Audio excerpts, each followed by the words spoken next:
Hi everyone, and welcome to another episode of Gospel and Spade. Continuing on from where we left off last week, we will continue to examine Herod the Great's historical and archaeological connection to the first Christmas that can be found recorded in Matthew 2.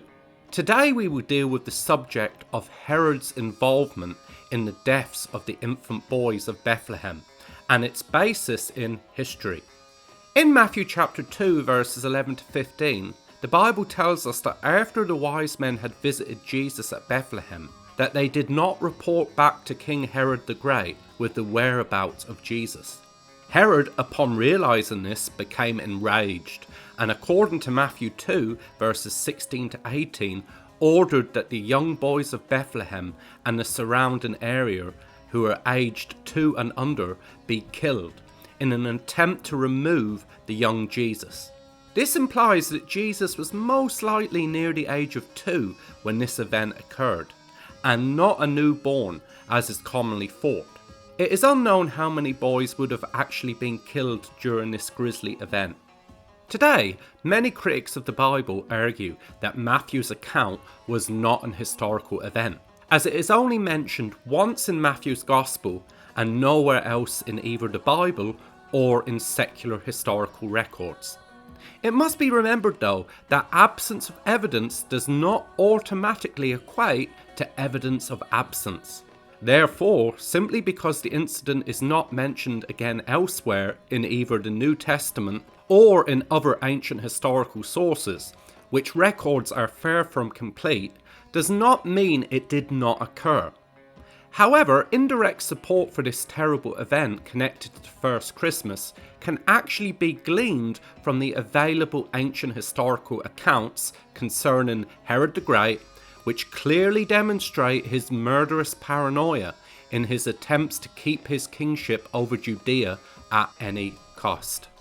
In Antiquities of the Jews, which was written in the latter part of the 1st century AD, the Jewish historian Josephus records how Herod the Great, during his long reign, was involved in the deaths of many of his own family members, because of his fear of them having committed treason. The list of victims from within his own family included his second wife, Mariamne I, in 29 BC. Later he killed Mariamne's mother, Alexandra, and Mariamne's 2 sons, Alexander and Aristobulus. He also had his brother-in-law, Costobar, and another of his sons, Antipater, executed.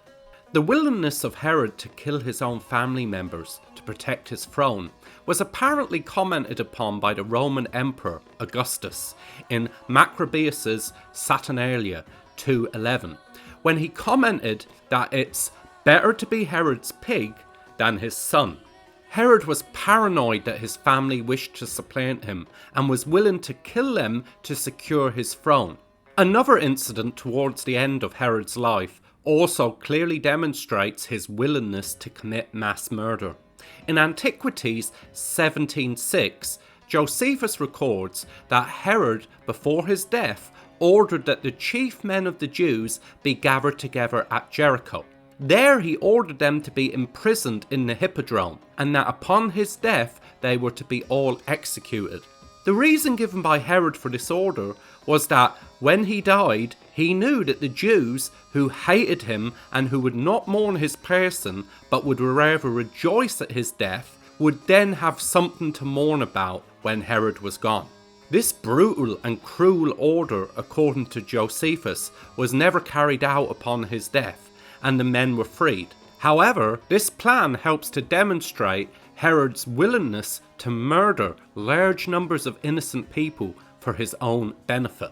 This willingness, therefore, of Herod to kill his own family members based upon the fear of possibly losing his throne corresponds well with Herod's motives for slaying the children of Bethlehem that are found in Matthew, which act was meant to eliminate the young king of the Jews, so that Jesus could not possibly take the throne from Herod in the future. If Herod was willing to kill his own family members to protect his throne, then the murder of some unknown children in and around Bethlehem is not out of character for him. The fact too that he was also willing to murder a large number of innocent Jewish men at Jericho upon his death also helps to demonstrate Herod's willingness to commit terrible crimes to achieve his desires, which brutality is also clearly found recorded in Matthew 2. Therefore, the willingness of Herod to order the deaths of the young children at Bethlehem to secure his throne appears to correspond well with other known facts about Herod's actions and character as a king of Judea from outside of the Bible.